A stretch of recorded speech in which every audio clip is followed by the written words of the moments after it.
Oke, pelajaran kita sekarang itu mengenai trigonometri di setiap kuadran. Jadi, sebelum kita bahas ini, kalian mesti tahu dulu yang pertama kuadran-kuadrannya itu gitu. Jadi, kita yang namanya kuadran itu kan kita bagi 4 nih daerahnya. Ini kita sebut sebagai kuadran pertama. Terus ini kuadran kedua. Terus ini kuadran ketiga, terus ini kuadran keempat. Nah, di kuadran pertama ini semua yang positif. Ini semua positif. Artinya sinnya bernilai positif, cosnya bernilai positif, terus tannya juga bernilai positif. Setelah itu, di kuadran kedua itu semua sin takos, semua sinnya aja yang positif. Nanti cosnya nanti negatif, tannya negatif. Pokoknya cuma sin aja yang positif nilainya. Terus kuadran 3 itu tannya yang positif. Nanti sinnya pasti nih negatif nih, sinnya negatif, cosnya negatif gitu. Pokoknya tannya aja yang positif. Terus kuadran keempat, cosnya aja yang positif. Caranya kalian ngafalin semua cinta cos. Bergeraknya berlawanan arah jarum jam ya, ke sini ya. Gitu. Semua cinta cos. Semua cinta cos. Itu caranya nginget. Dah. Nah, setelah kalian tahu ini, sekarang kalian harus tahu jumlah-jumlah dari kuadrannya itu. Jadi, pada garis ini, garis mendatar ini besar derajatnya itu 0 derajat sama 360 derajat. Dari 0 derajat, pokoknya dia mutar berlawanan arah jarum jam nih. 0 derajat, terus yang ini 90 derajat, terus tambah lagi 90, 180 derajat, yang ini 270 derajat. Kembali lagi ke 360. Nah, setelah itu nanti kalau misalnya kita menyatakan kuadran ke pertama gitu ya, itu suara bebek ya, abaikan aja. Jadi kalau misalnya kita ngomongin kuadran pertama, ini nanti pasti dari rentangannya itu dari 0 derajat sampai 90 derajat gitu. Kalau misalnya kita menyatakan di kuadran kedua, ini di kuadran yang kedua, itu yang bisa kita nyatakan itu nanti 180 derajat kurangi sesuatu gitu.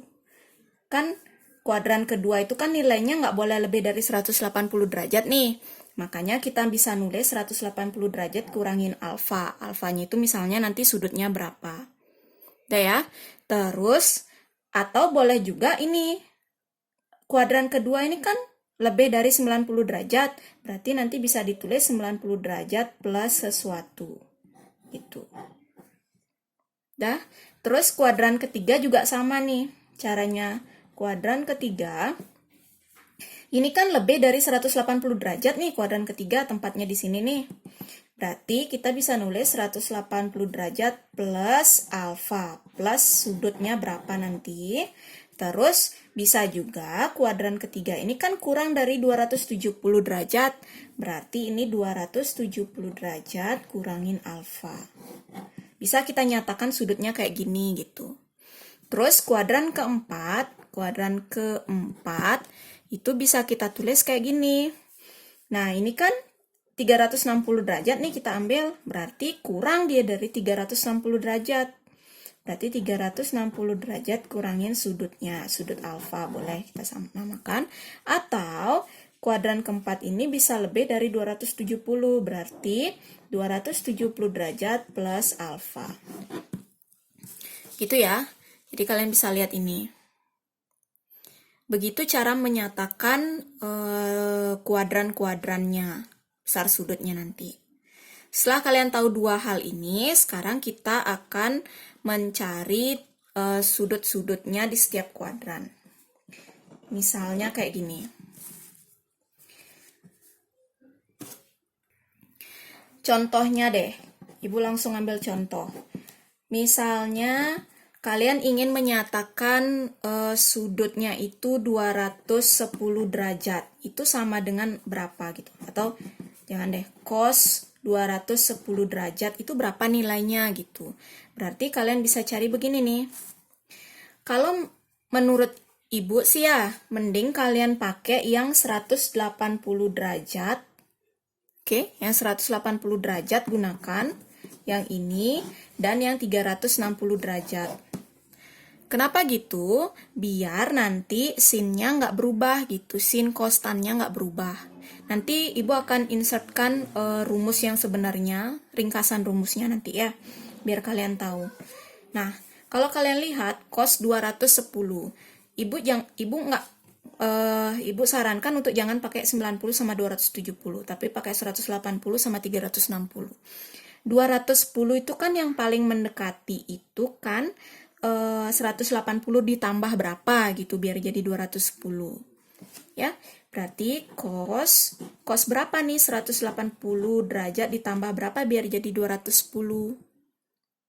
Ya, ditambah 30 derajat gitu. Nah, karena dia ditambah 30 derajat, ini yang ini 180 derajat ini jangan dilihat. Lihat yang di belakangnya aja. Berarti jadinya cos 30 derajat. Yang ini jangan dipakai yang ini jadinya. Ambil yang belakangnya aja. Tapi lihat lagi nih. Cos 210 derajat. 210 derajat itu kuadran berapa dia nilainya? Kalau kuadran 1 dari 0 sampai 90. Kalau kuadran 2 90 sampai 180. Kalau kuadran 3 180 sampai 270. Nah, 210 kan pasti berada di kuadran ketiga nih. Nggak mungkin kuadran keempat. Karena ini nggak lebih dari 270. Ini lebih dari 180, tapi kurang dari 270. Makanya, ini kita tulis, kita ambilnya ini, besar sudut 210-nya ini adalah kuadran ketiga. Nah, kuadran ketiga ini yang positif apa? Kita lihat. Yang ini, yang tadi, semua cinta cos. Di kuadran ketiga, yang positif itu adalah tan. Gitu. Sedangkan di soalnya ini kan cos yang ditanya. Berarti cosnya bernilai berapa kalau dia di kuadran ketiga? Ya bernilai negatif. Gitu. Cosnya bernilai negatif nih di kuadran ketiga. Makanya di depan cosnya ini kita harus isi tanda negatif. Gitu. Jadinya min cos 30 derajat. Gitu. Min cos 30 derajat. Cos 30 derajat berapa? Kan kita sudah tahu kan? Sudah menghafal itu cos 30 derajat berapa? Ya jadinya setengah akar 3. Makanya cos 210 derajat itu sama aja dengan min setengah akar 3. Gitu. Bisa dipahami ya?